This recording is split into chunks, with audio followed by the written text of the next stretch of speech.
समुद्र के भीतर आया था ना, लक्ष्मी से भी मिला था। तब तू ही बता, वो अधिक सुंदर है या मैं?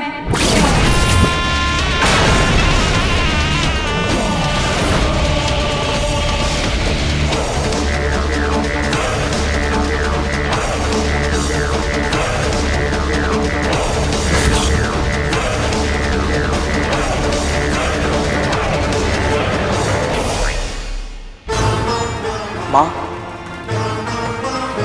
माता लक्ष्मी आते हुए अच्छी लगती है और आप जाते हुए।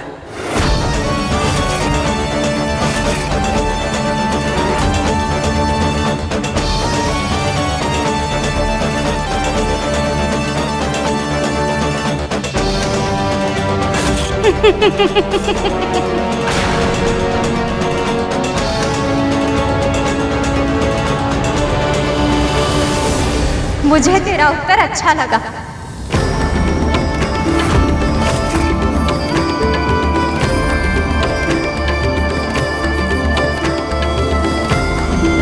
तेरा दुख और दरिद्रता शीघ्र ही दूर हो।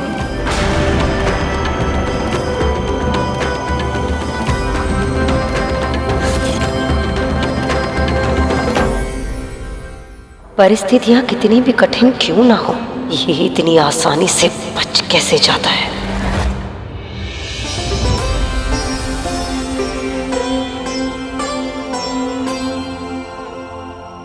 आपका बहुत बहुत धन्यवाद बाबा। आज आपने मेरी और मेरे परिवार की रक्षा कर ली। बड़ी विचित्र प्राणी है तू। अब तुम लक्ष्मी चली गई, अब क्यों अश्रु बहा रही है? हाँ बाबा, पर ये सब आपके बिना संभव नहीं हो पाता। आप भले ही कितने ही कठोर बन जाएं, कितने ही कटु वचन कह लें, सत्य तो ये है, आज आपने मुझे और मेरे परिवार को बचा लिया। मैं आपकी आभारी हूँ बाबा। तुम कहना क्या चाहती है? जानते हैं बाबा, पहले जब जब मेरा पुत्र मुझसे दूर जाता था, मुझे सदैव विचित्र सा भय लगा रहता था। आशंका की छांव में बीतता था मेरा जीवन। उसके बिना एक क्षण भी मेरे मन को शांति नहीं मिलती थी। पर इस बार आपके यहाँ होने से मुझे वैसा अकेलापन अनुभव नहीं हो रहा। ऐसा लग रहा है जैसे मेरा कोई अपना मेरे साथ है। बस अपना बोलकर संबंधी बनाने की आवश्यकता नहीं है। मुझे रिश्ते नाते मुंह पसंद नहीं है, तभी तो मैं अकेला मन में वास करता हूं। अब क्या बातों से ही मेरा पेट भरेगी? क्या भूख लगी है? कुछ खाने को ला। अभी लाई बाबा।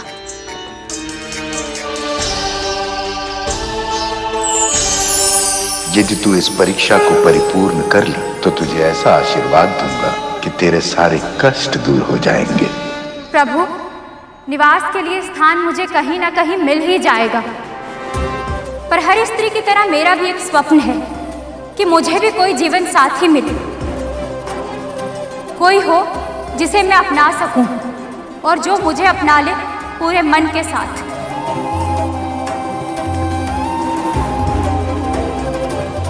अवश्य देवी, सबकी तरह आपको भी अपना इच्छित वर पाने का अधिकार है।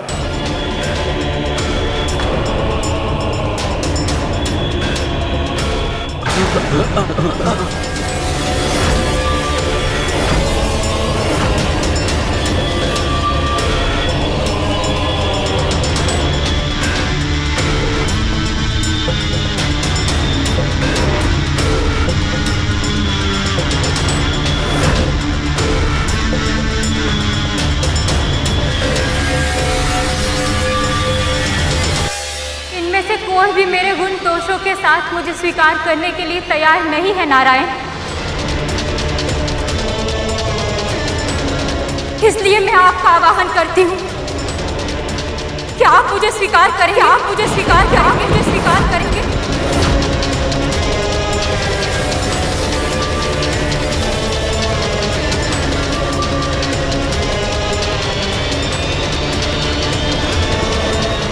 यहाँ आप भी इन सब की तरह मुझे। मेरे कथन को अन्यथा मत लीजिएगा देवी, पर विवाह तभी करना चाहिए जब वर और वधू तन, मन और आत्मा से एक हो।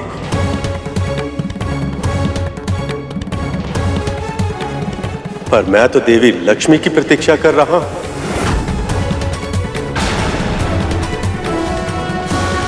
छोटी बहन का सौभाग्य बड़ी बहन का दुर्भाग्य नहीं बन सकता नारायण। मुझे भी ऐसा ही वर चाहिए जिसमें आपका अंश हो। मैं आपकी ये इच्छा पूर्ण करने में असमर्थ हूं देवी,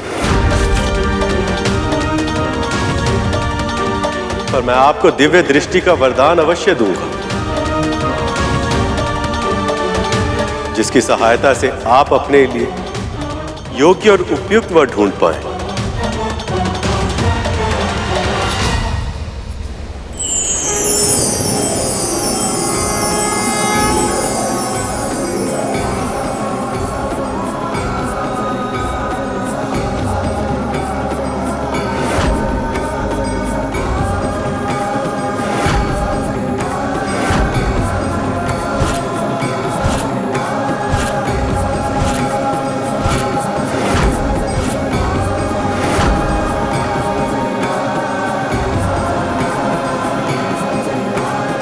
ये ऋषि उद्दालक है, मेरे परम भक्त। इनकी भक्ति इतनी अधिक हो गई कि भक्त और भगवान एक हो गए।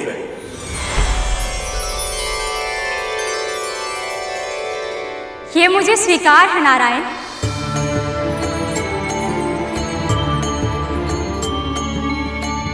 यदि ये चाहे तो मैं इनसे विवाह अवश्य करूंगी।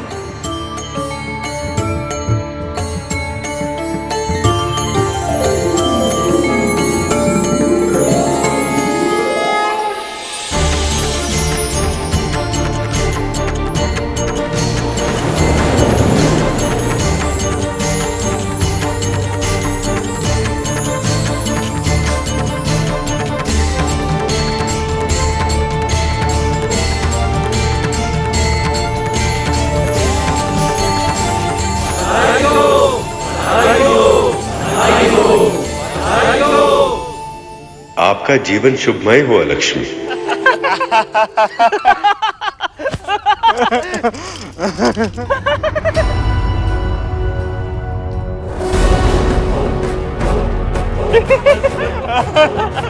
सर्पों के जन्म का एक ही उद्देश्य है, भय के रथ पर चढ़कर भय को अस्त्र बनाकर भय से सिंहासन जीतकर शासन करना।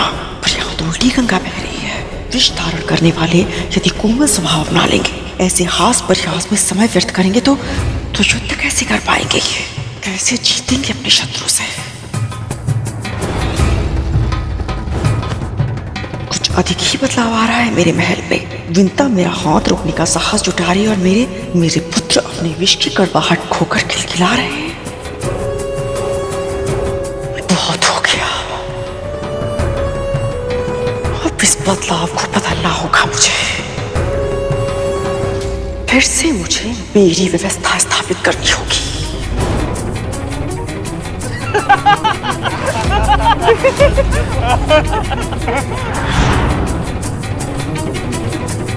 प्रभु आपकी कृपा से मंथन फिर से आरंभ हो गया।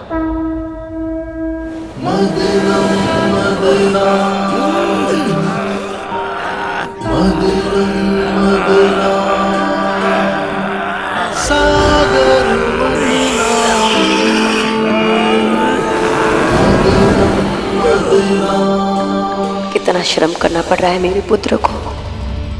वासुकी का भयानक विष तक सहन करना पड़ रहा है। पर यदि इस मंथन से उन्हें कोई लाभ नहीं हुआ तो?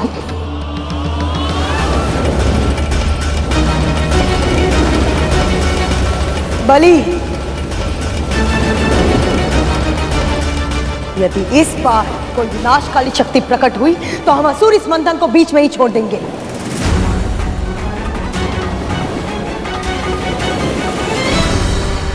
लाहल और लक्ष्मी से तो बच गए, लेकिन इसका अर्थ ये नहीं कि मैं और मेरे पुत्र अपने प्राण बार बार संकट में डालें। संकटों से जूझे बिना समस्याओं के समाधान नहीं मिलते दीदी। जोखिम उठाए बिना किसी भी प्रकार के पुरस्कार का मिलना असंभव है। ये तो तुम समझती हो ना दीदी। धैर्य रखिए देवी। संसार में दुखों का अंधेरा कितना भी गहरा क्यों ना हो, सुख का सवेरा अवश्य ही होता है। मेरा पूरा विश्वास है इस बार कुछ कल्याणकारी ही निकलेगा। नारायण नारायण।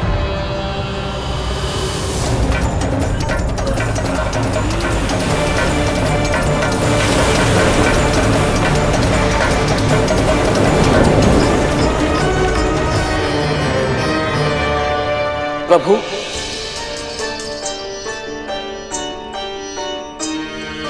हो सकता है अब माता लक्ष्मी प्रकट हो। सही कह रहे हो गरुड़। जब अलक्ष्मी मां आ चुकी हैं तो अब मां लक्ष्मी के आने में अधिक विलंब नहीं होना चाहिए, है ना प्रभु?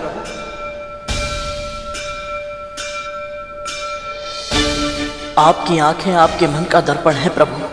ये बता रही है कि अपनों की आने की प्रतीक्षा करना कितना कठिन होता है। मेरी माँ भी ऐसे ही मेरी प्रतीक्षा कर रही होंगी। एक बार माता लक्ष्मी आ जाए तो कुछ देर के लिए मैं अपनी माँ के दर्शन कराऊंगा। मेरे बिना वो न जाने कैसी होंगी। बस बड़ी माँ और उनके नाग पुत्र माँ को अधिक सता ना रहे हो। जब विंता का महाबलशाली पुत्र उसके साथ था तब भी उसने कभी इस तरह मेरा अनादर करने का, मेरी आज्ञा की अवहेलना करने का साहस नहीं किया, बल्कि अपने पुत्र को सदैव एक ही शिक्षा दी, मेरे हर अच्छे बुरे हर आदेश का सम्मान करने की शिक्षा। तो फिर अब अचानक ऐसा क्या बदल गया कि वो मेरे सामने दृष्टि उठाकर बात करने लगी? आप बिल्कुल सही सोच रही हैं माँ। कुछ तो निश्चित रूप से बदला है। तुम्हें मेरे मन की बात कैसे पता चली? माँ, यदि माँ अपने पुत्रों के मन की बात पढ़ सकती है तो पुत्र भी तो अपनी माँ का मन पढ़ सकते हैं। आप तो बस ये सोचिए कि हमारे आसपास का वातावरण कब से बदलने लगा। हाँ माँ, यदि ये पता चल जाए तो हो सकता है कि आपको ये स्वयं पता चल जाए कि हमारे इस महल में जो भी कुछ घट रहा है उसका सही कारण क्या है। सही कह रहे हो तुम दोनों।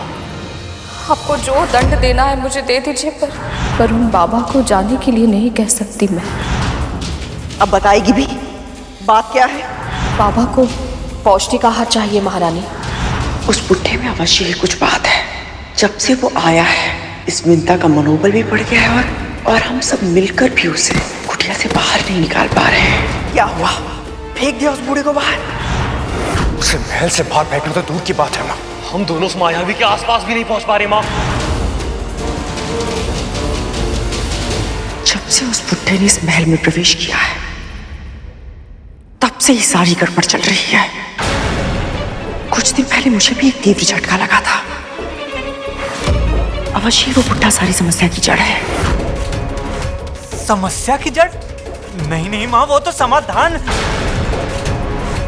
माँ, इसके कहने का अर्थ है समस्या की जड़ तो आपने ढूंढ ही ली है, अब समाधान भी मिल ही जाएगा। इस महल में जो भी कुछ घट रहा है उसका कोई ना कोई संबंध उन बाबा के इस महल में आने से ही है। विंता ऐसे ही किसी को मार्ग से उठाकर अपनी कुटिया में नहीं लाएगी, और जितना यत्न के साथ वो उसकी सेवा कर रही है, कोई ना कोई कारण तो अवश्य है, कोई उद्देश्य या कोई छुपा हुआ लक्ष्य। और वो क्या है मैं जान कर रहूंगी। और यदि सच में वो बाबा चमत्कारी है तो उसका आशीर्वाद मुझे मिलेगा, उस विंता को नहीं।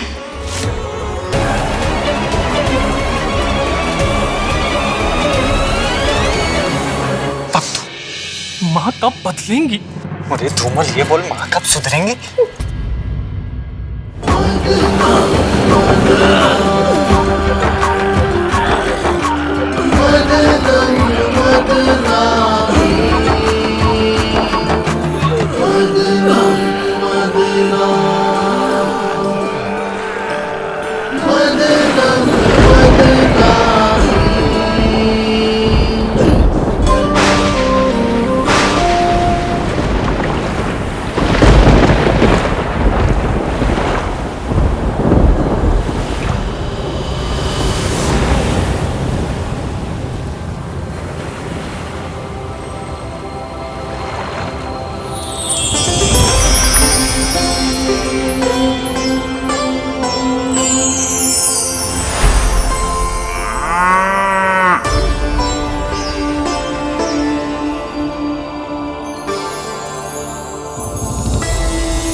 प्रणाम स्वीकार करें माँ।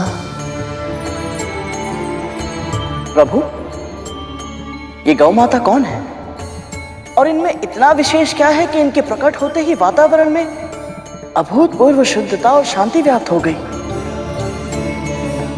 ये कामधेनु है, गायों में सर्वश्रेष्ठ, पराशक्ति, आदि शक्ति, परम चेतना। ये चिरायु है और जन्मी और सबसे महान है। उन मां ललिता ने संसार के कल्याण के लिए इस दिव्य कामधेनु गाय के रूप में अपना सर्वसुलभ चैतन्य रूप प्रकट किया है।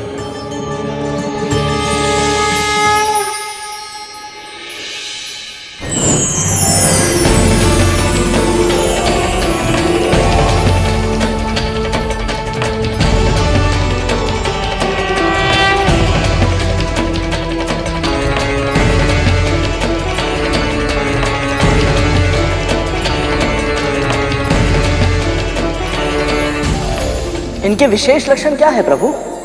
कामधेनु की रीढ़ की हड्डी पर सूर्य केतु नाड़ी होती है, जो हानिकारक विकिरण को समाप्त कर वातावरण को स्वच्छ करती है। इसके साथ साथ ये नाड़ी गाय के तन में स्वर्ण का निर्माण भी करती है, जो उनके दूध, मूत्र और गोबर से सहज ही प्राप्त किया जा सकता है।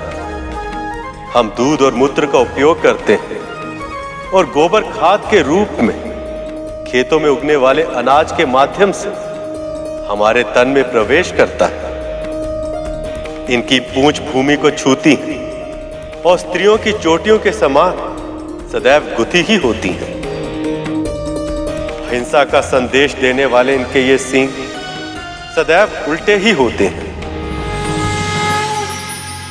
और इनकी आंखों से प्रतिपल प्रतिक्षण आंसू बहते ही रहते हैं, जो करुणा का प्रतीक होते हैं। कामधेनु की अस्थियों में पर्वत और मज्जा में यज्ञ स्थित होते हैं और इनके चारों थनों में 4 महासमुद्र होते हैं।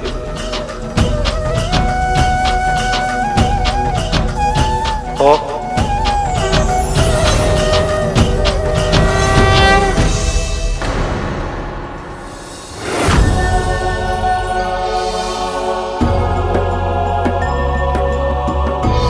प्रभु, प्रभु,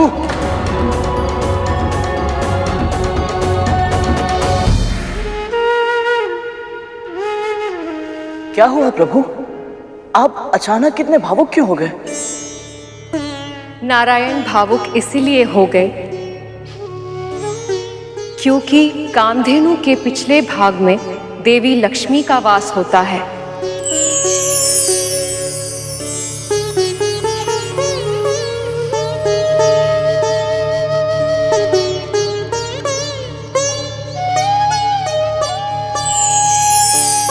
परंतु माता लक्ष्मी का वास मां कामधेनु के पिछले भाग में ही क्यों? मैं बताती हूँ। जब मैं साकार रूप में कामधेनु बनकर अवतरित हुई,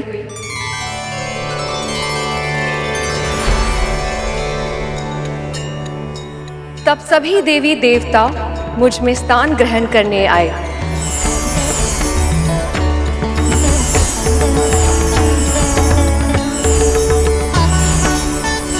जो सबसे पहले आया उसे अपनी इच्छा अनुसार स्थान मिल गया।